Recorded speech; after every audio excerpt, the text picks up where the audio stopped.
جمعے کی نماز میں جو آئے وہ غسل کرے، تو اس وقت فلیغتسل یہ امر وجوب کے لیے تھا، یہ غسل واجب تھا،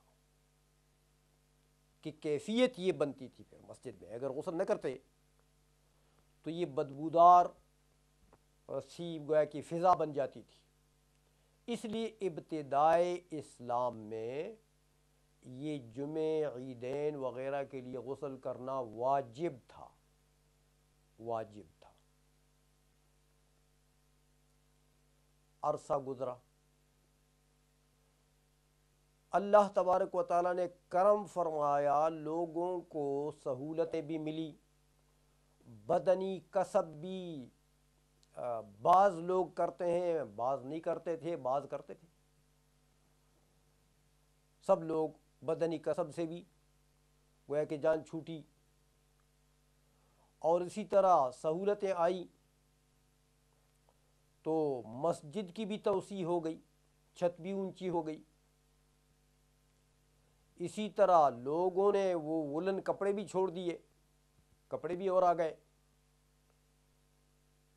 تو وہ بدبو کی کیفیت جن اسباب سے بنتی تھی وہ اسباب کم ہو گئے، تو مسجد میں وہ بدبو کی کیفیت اور وہ فضا ختم ہو گئی۔ جب ختم ہو گئی تو حضور نے فرمایا، کیا فرمایا کہ من توضأ یوم الجمعۃ فبها ونعمت ومن اغتسل فهو افضل۔ جو جمعے کے لیے آئے، وضو کر کے آئے تو ٹھیک ہے، سنت پر عمل ہو گیا، اور جو غسل کرے افضل ہے۔ تو دیکھیں اب وہ غسل جو اس وقت واجب تھا، اب وہ غسل کیا ہوا، اس کا وجوب منسوخ ہو گیا، اس کے علل ختم ہونے کی وجہ سے، علت ختم ہونے کی وجہ سے حکم منسوخ ہو گیا، وجوب منسوخ ہو گیا، تو گویا کہ استحباب کے اوپر حکم باقی رہا۔ تو یہ حدیث جو ہے جو ہم نے پیش کی ہے یہ ناسخ ہے، کس حدیث کے لیے؟ وہ جو امام مالک رحمۃ اللہ علیہ نے پیش کی ہے۔ امام مالک رحمۃ اللہ نے جو پیش کی ہے یہ اوائل اسلام کی بات ہے، اوائل اسلام کی، اور ہماری حدیث جو ہم نے پیش کی ہے یہ ناسخ ہے اس کے لیے، یہ بعد کی بات ہے، جب منسوخ ہو گیا وہ وجوب تو اس وقت حضور نبی کریم صلی اللہ علیہ وسلم نے یہ فرمایا۔ اس لیے فرماتے ہیں کہ علی الاستحباب، اگر فلیغتسل میں امر استحباب کے لیے ہو جائے تو دونوں حدیثیں متفق ہو گئیں، او علی النسخ، یا یہ پھر محمول ہے کس پر؟ نسخ پر، کہ یہ ناسخ ہے اور وہ منسوخ ہے۔ تو امام مالک کی جو مستدل حدیث ہے وہ منسوخ ہے، اور وہ اب اپنے حال پر گویا کہ باقی نہیں ہے اس کا حکم۔ اب یہ تو بات ہوئی امام مالک رحمۃ اللہ علیہ کے استدلال کا، جواب بھی آ گیا۔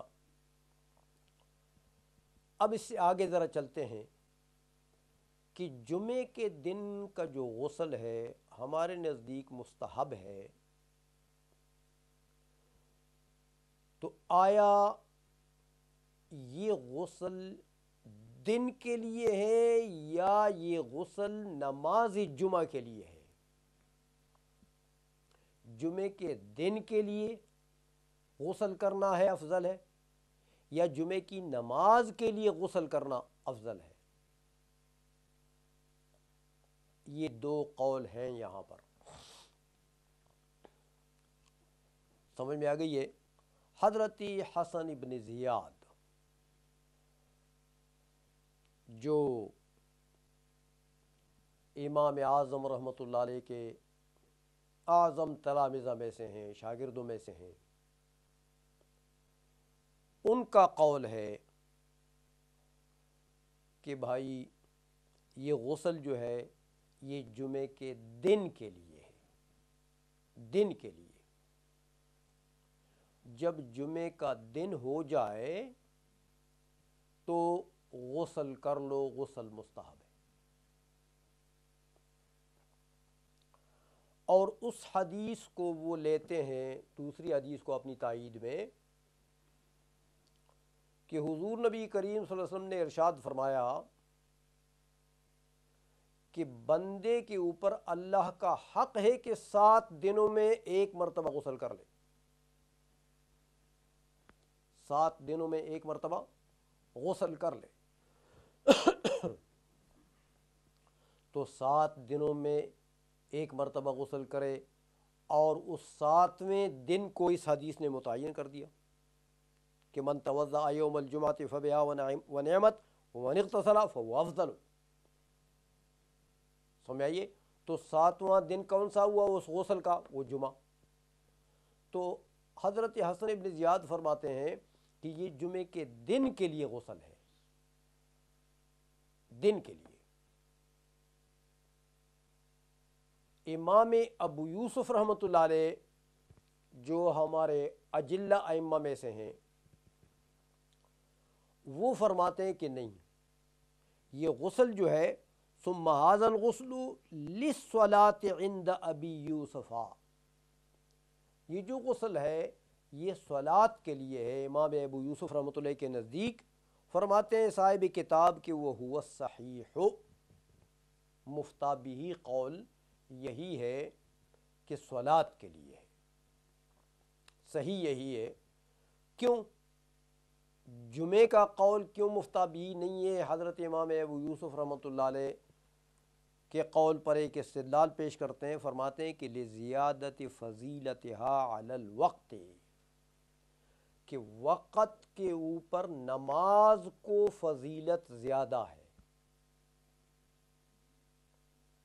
نماز کو فضیلت جو حاصل ہے جمعے کی نماز کو، وہ وقت سے زیادہ ہے۔ جمعے کے دن کو بھی فضیلت حاصل ہے، مانتے ہیں کہ وہ بھی افضل دن ہے، کہ حضور نے فرمایا کہ جعلت الجمعۃ عیدا للمؤمنین، او کما قال صلی اللہ علیہ وسلم، کہ جمعہ جو ہے یہ میری امت کے لیے عید قرار دے دیا گیا، تو عید کا دن ہے تو ٹھیک ہے، وہ بھی افضل ہے۔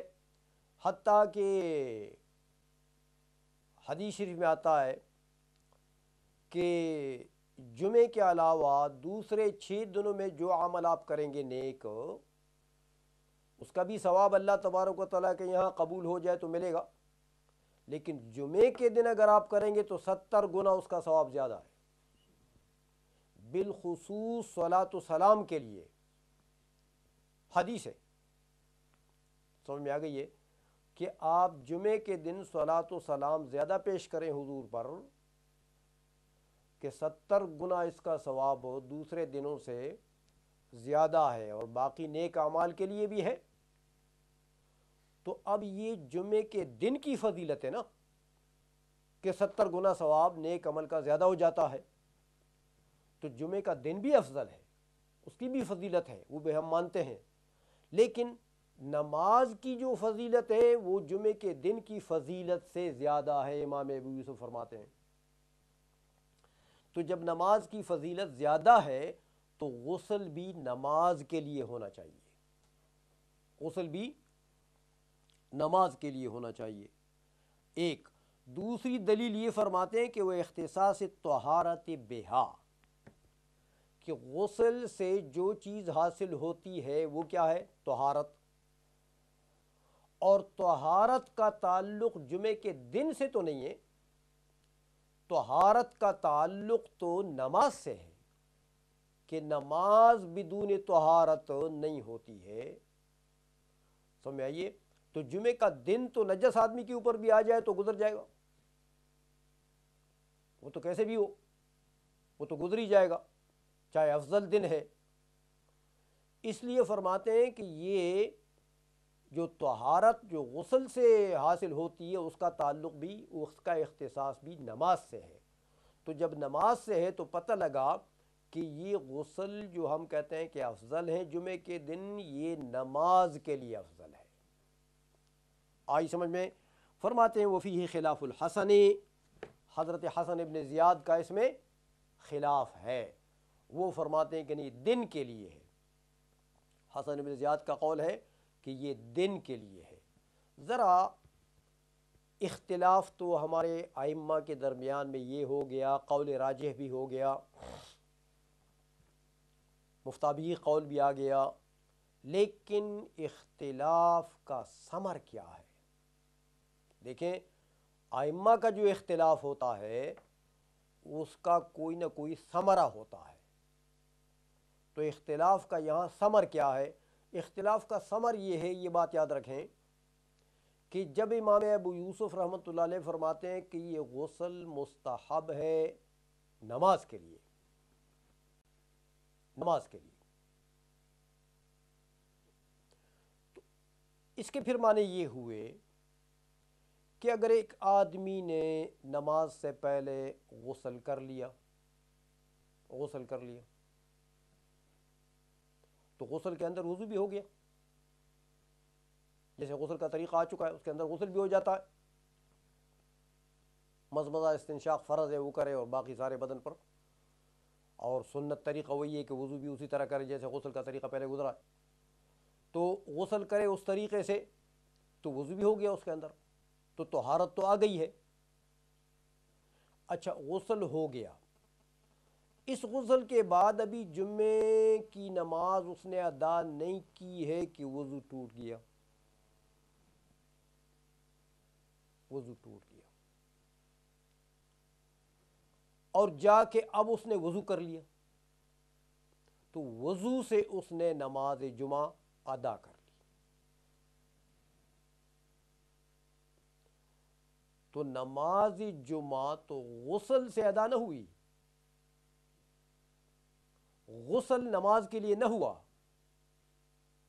لہٰذا امام ابو یوسف رحمۃ اللہ فرمائیں گے کہ غسل جو مستحب تھا اس کا ثواب اس کو نہیں مل سکتا ہے، کیونکہ اس نے نماز تو غسل سے نہیں پڑھی ہے، نماز تو وضو سے پڑھ لی۔ آئی سمجھ میں؟ حضرت حسن ابن زیاد فرماتے ہیں کہ صبح جمعے کے دن صبح کے طلوع کے وقت آپ کر لیں غسل، چاہے اس کے بعد 10 مرتبہ وضو توڑیں، اور جمعے کے دن میں آپ نے غسل کر لیا ہے، جمعے کی نماز کی نیت سے غسل کر لیا ہے، چاہے 10 مرتبہ آپ وضو توڑیں پھر وضو کریں اور نماز وضو سے پڑھیں، جب بھی آپ کو غسل کا ثواب ملے گا، اور وہ غسل جو مستحب تھا وہ ادا ہو گیا، اس کے اوپر عمل ہو گیا ہے۔ ثمرہ کو سمجھ گئے ہو؟ اختلاف کا یہ ثمرہ ہے آپس میں جو ان کا اختلاف ہے۔ تو امام ابو یوسف رحمۃ اللہ علیہ جو فرماتے ہیں کہ نماز کے لیے مستحب ہے، اس کے معنی یہ ہے کہ اسی غسل سے نماز پڑھنی ہے، اس غسل والی طہارت سے نماز پڑھنی ہے۔ اور حسن ابن زیاد رحمۃ اللہ علیہ جو فرماتے ہیں کہ دن کے لیے ہے، تو ان کا مطلب یہ ہے کہ اسی غسل کی طہارت سے نماز پڑھنا جمعے کی ضروری نہیں ہے، سمجھ آئی؟ وضو سے بھی پڑھیں لیکن غسل کرے دن جمعے کے دن تو بس وہ مستحب ادا ہو گیا، مستحب کے اوپر عمل ہو گیا ہے۔ یہ ہے اختلاف کا ثمرہ، اس لیے فرماتے ہیں کہ وفیہ خلاف الحسن والعیدان بمنزلة الجمعة لأن فيهما الاجتماع فيستحب الاغتسال دفعا للتأذی بالرائحة۔ فرماتے ہیں کہ عیدین جو ہیں وہ بھی جمعے کی طرح ہیں، کیونکہ جمعے کی طرح اجتماع ہوتا ہے، عیدین میں بھی لوگ آتے ہیں، اور جمعے کی طرح گویا کہ وہی کیفیت ہوتی، وہی سما ہوتی ہے، تو جب جمعے کی طرح ہیں اجتماع میں بھی تو پھر فیستحب الاغتسال دفعا للتأذی بالرائحة، تو لہٰذا غسل کرنا مستحب ہے تاکہ لوگوں کے پسینے کی وجہ سے جو دوسروں کو تکلیف ہوتی ہے یا فرشتوں کو تکلیف ہوتی ہے وہ ختم ہو جائے اور غسل کر لیا جائے۔ تو مطلب یہ کہ جیسے جمعے کے لیے غسل مستحب ہے، ایسے عیدین کی نماز کے لیے بھی غسل مستحب ہے۔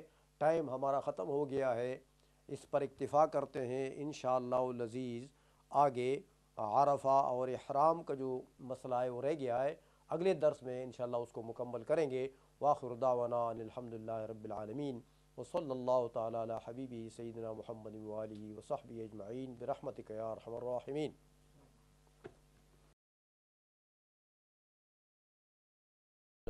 الشیطان الرجیم بسم اللہ الرحمن الرحیم معزز حاضرین و ناظرین، گزشتہ درس میں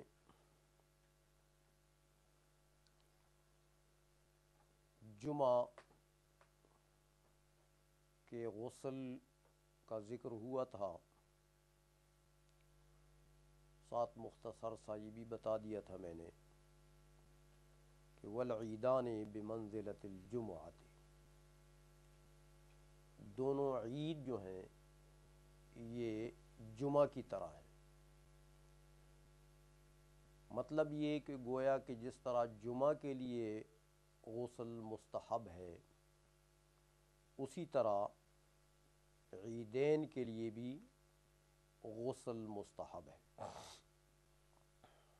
کیونکہ وہ جو علت جمعے میں پائی جاتی تھی، صاحب ہدایہ فرماتے ہیں کہ وہی علت یہاں بھی پائی جاتی ہے۔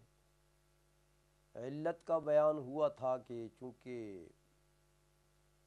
اول دور اسلام میں تو جمعے میں غسل واجب تھا، اور اس کی وجہ یہی تھی کہ بھئی لوگ کام کرتے تھے، بدنی کام کرتے تھے، وولن کپڑے وہ پہنتے تھے، اونٹ کا یا بھیڑ کا وول ہوتا تھا، وہی کپڑے تھے، پسینے آ جاتے تھے۔ مسجد میں جمعے کے دن جب آتے تو چھت بھی مسجد کی نیچے تھی، مسجد بھی چھوٹی تھی، تو جب سارے لوگ اکٹھے ہو جاتے تو گویا کہ ایک رائحہ اور پسینے کی ایک بدبوئی سی پھیل جاتی تھی مسجد میں، جس کی وجہ سے حضور نبی کریم صلی اللہ علیہ وسلم نے حکم دیا تھا، جو گزشتہ درس میں نے بیان کیا کہ جو جمعے کو آئے تو فلیغتسل، وہ غسل کر کے آئے۔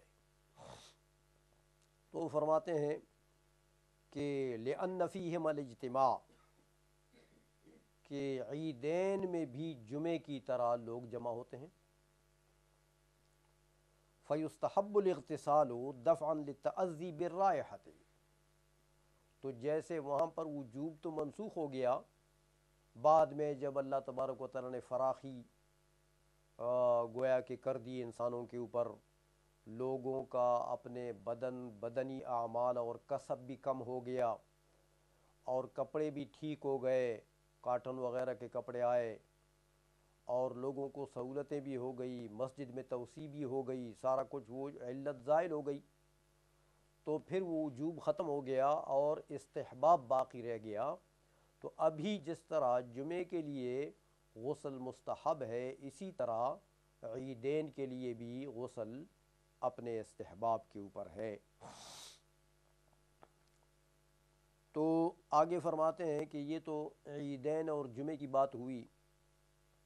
وَأَمَّا فِي عَرَفَةَ وَالْإِحْرَامِ، یہ ذکر ہوا تھا پہلے کہ عرفہ کے دن جب حاجی وقوف کرتے ہیں عرفات کے میدان میں، تو بھی اس سے پہلے غسل مستحب ہے۔ احرام جب باندھتے ہیں، چاہے احرام عمرے کا ہو یا احرام حج کا ہو، تو اس وقت بھی غسل کرنا مستحب ہے۔ تو فرماتے ہیں چونکہ یہ دو قسم جو ہیں غسل کے، احرام کا غسل ہے یا یہ عرفہ کے دن کا غسل ہے، یہ اس کا تعلق چونکہ مناسک سے ہے، حج کے گویا کہ ارکان و اعمال سے اس کا تعلق ہے۔ تو مناسک کی بات صاحب ہدایہ فرماتے ہیں کہ چونکہ مناسک کی ایک مستقل بات آ رہی ہے کتاب الحج، تو فرماتے ہیں کہ فَسَنُبَيِّنُهُ فِي الْمَنَاسِكِ انشاءاللہ تعالی، ان کا تفصیلی بیان جو ہے یہ انشاءاللہ ہم مناسک میں کریں گے۔ تو آپ کو وہاں مناسک میں بتائیں گے کہ مکہ مکرمہ میں دخول کے لیے بھی یہ غسل مستحب ہے۔ جب مکہ مکرمہ میں انسان داخل ہوتا ہے پہلے دخول، تو غسل مستحب ہے۔ مدینہ منورہ میں حضور نبی کریم صلی اللہ علیہ وسلم کے شہر میں حاضری کے لیے بھی غسل مستحب ہے۔ اس طرح کئی اور مقامات ہیں جہاں کے لیے غسل مستحب ہیں، تو وہ بتائیں گے وہاں پر مناسک کی جو مستقل بات آ رہی ہے کتاب الحج، اس میں اس پوری ڈیٹیل جو ہے کہ کہاں کہاں غسل مستحب ہے، کہاں کہاں غسل کرنا چاہیے اور کیا کس وقت کرنا چاہیے، تو وہ سارا وہ بیان ہو جائے گا وہاں پر۔ آگے فرماتے ہیں کہ وَلَيْسَ فِي الْمَضِي وَالْوَدِي غُسْلٌ وَفِيهِمَا الْوُضُوءُ، مضی اور مد اور ودی جو ہے اس میں غسل واجب نہیں ہوتا، چونکہ منی کے مشابہ یہ دو چیزیں اور بھی ہیں، ودی ہے اور مضی ہے۔ فرماتے ہیں یہ جو دو چیزیں ہیں ان میں غسل واجب نہیں ہوتا، البتہ وفیہما الوضوء، ان دونوں کی وجہ سے بوقت ضرورت وضو واجب ہو جاتا ہے۔ فرماتے ہیں کہ ان کی کیوں؟ وجہ یہ ہے کہ لقولہ علیہ السلام، حضور نے فرمایا ہے کہ کل فحل یمضی وفیہ الوضوء، حضور نے فرمایا کہ ہر جوان جو ہے مضی اس کی آتی ہے، مضی اس کی نکلتی ہے، ہر جوان کی مضی نکلتی ہے، تو وفیہ الوضوء، اور اس میں وضو ہے بوقت ضرورت۔ غسل اگر ہوتا تو حضور نبی کریم صلی اللہ علیہ وسلم وفیہ الوضوء نہ فرماتے بلکہ وفیہ غسل فرماتے، لیکن جب حضور نبی کریم صلی اللہ علیہ وسلم نے اس میں وضو متعین کر دیا تو پتہ لگا کہ یہاں غسل واجب نہیں ہوتا۔ اب ان دونوں میں مضی اور ودی اور منی، یہ تینوں میں فرق بتاتے ہیں کہ منی میں تو غسل واجب ہے، پڑھ چکے ہیں پہلے، اور یہاں بتا دیا کہ ان دو چیزوں میں مضی اور ودی میں غسل واجب نہیں ہے، ان میں وضو ہے۔ تو یہ ودی کیا چیز ہے؟ فرماتے ہیں الودی الغلیظ من البول یتعقب الرقیق منہ خروجا فیکون معتبرا به، فرماتے ہیں کہ یہ ودی جو ہے یہ الغلیظ من البول، چھوٹا پیشاب ہی ہے سمجھو یہ، لیکن تھوڑا سا یہ گاڑھا ہوتا ہے۔ چھوٹا پیشاب جو ہے وہ رقیق ہوتا ہے اور یہ تھوڑا سا گاڑھا ہوتا ہے، تو باقی چیز وہی ہے۔ یتعقب الرقیق منہ خروجا، اور یہ ودی جو ہے یہ جب چھوٹا پیشاب نکلتا ہے تو چھوٹے پیشاب کے نکلنے کے بعد ودی کے قطرات آتے ہیں۔ پہلے چھوٹا پیشاب آ جاتا ہے تو جن لوگوں کو ودی آتی ہے وہ چھوٹے پیشاب کے بعد اس ودی کے قطرات آتے ہیں، تو لیکن یہ تھوڑے سے یہ قطرات گاڑھے ہوتے ہیں۔ اس لیے فرماتے ہیں کہ جب یہ حکم میں چھوٹے پیشاب کی طرح ہے تو پھر فیکون معتبرا بھی، لہذا چھوٹے پیشاب کے اوپر ہی اس کو قیاس کیا جائے گا۔ اب ظاہر بات ہے آپ پڑھ چکے ہیں کہ ما خرج من السبیلین سے وضو واجب ہو جاتا ہے، چھوٹا پیشاب ہے یا بڑا پیشاب ہے وضو واجب ہو جاتا ہے۔ تو جب چھوٹے پیشاب سے وضو واجب ہو جاتا ہے غسل واجب نہیں ہوتا، تو یہ ودی جو ہے یہ بھی اسی کے حکم میں ہے، لہذا اس سے بھی وضو واجب ہوگا، غسل واجب نہیں ہوگا۔ اچھا آگے فرماتے ہیں کہ منی جو ہے یہ حاصر ابیض ینکسر منہ الذکر، منی جو ہے یہ گاڑھی ہوتی ہے، غلیظ ہوتی ہے، رنگ اس کا سفید ہوتا ہے، لیکن یہ مرد کے منی کی تعریف کر رہے ہیں کہ غلیظ ہے، گاڑھی ہے اور رنگ اس کا سفید ہوتا ہے، اور ینکسر منہ الذکر، جب یہ منی نکل جاتی ہے تو گویا کہ آلہ تناسل جو ہے اس کا انتشار ٹوٹ جاتا ہے، اس کا انتشار ٹوٹ جاتا ہے، یہ اس کی علامت ہے۔ تو یہ ہے منی، اور پھر اسی منی سے اللہ تبارک و تعالی بچے کو پیدا فرماتا ہے۔ یہ تو منی کی تعریف ہوئی۔ والمذی رقیق یضرب الی البیاض یخرج عند ملاعبۃ الرجل اہلہ۔ مذی جو ہے یہ رقیق ہے، رقیق پتلی ہے، اور اس کا رنگ جو ہے وہ بیاض مائل ہے، سفیدی مائل ہے۔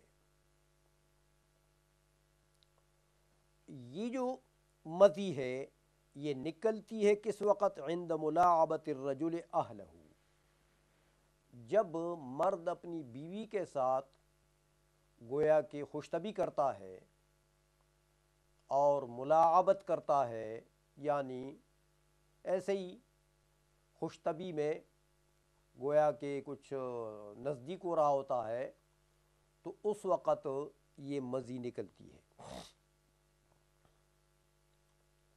تو یہ بھی دیکھیں، یہ منی نہیں ہے کہ منی کی تعریف آگے کر دی انہوں نے۔ یہ مذی جو ہے جب اس کے عموماً نکلنے کا جو وقت ہے وہ ملاعبت کا وقت ہے، لیکن بعض لوگوں کو ملاعبت سے پہلے بھی نکلتی ہے۔ صحت کی بات ہوتی ہے، بعض لوگوں کی صحت اچھی ہوتی ہے، بعض لوگوں کی صحت کمزور ہوتی ہے، تو اس کے بغیر بھی نکلتی ہے، لیکن رنگ بتا دیا انہیں کہ یضرب الی البیاض۔ باقی کہتے ہیں یہ جو تفسیر ہے مذی ودی کی، منی کی، فرماتے ہیں کہ یہ تفسیر معصور عن عائشہ رضی اللہ تعالی عنہا، یہ مروی ہے ام المومنین حضرت عائشہ صدیقہ رضی اللہ تعالی عنہا سے۔ حضرت عائشہ صدیقہ رضی اللہ تعالی عنہا بڑی علم و فضل والی شخصیت ہے۔ حضور نبی کریم صلی اللہ علیہ وسلم نے ان کی طرف اشارہ کر کے فرمایا کہ خذوا نصف دینکم من ہذہ الحمیرہ، صحابہ کو خطاب فرمایا کہ تم اس گوری رنگت والی سے تم آدھا دین جو ہے وہ ان سے سیکھو۔ اور واقعی بالخصوص جو دروازے کے اندر دین کی باتیں ہیں، دروازے کے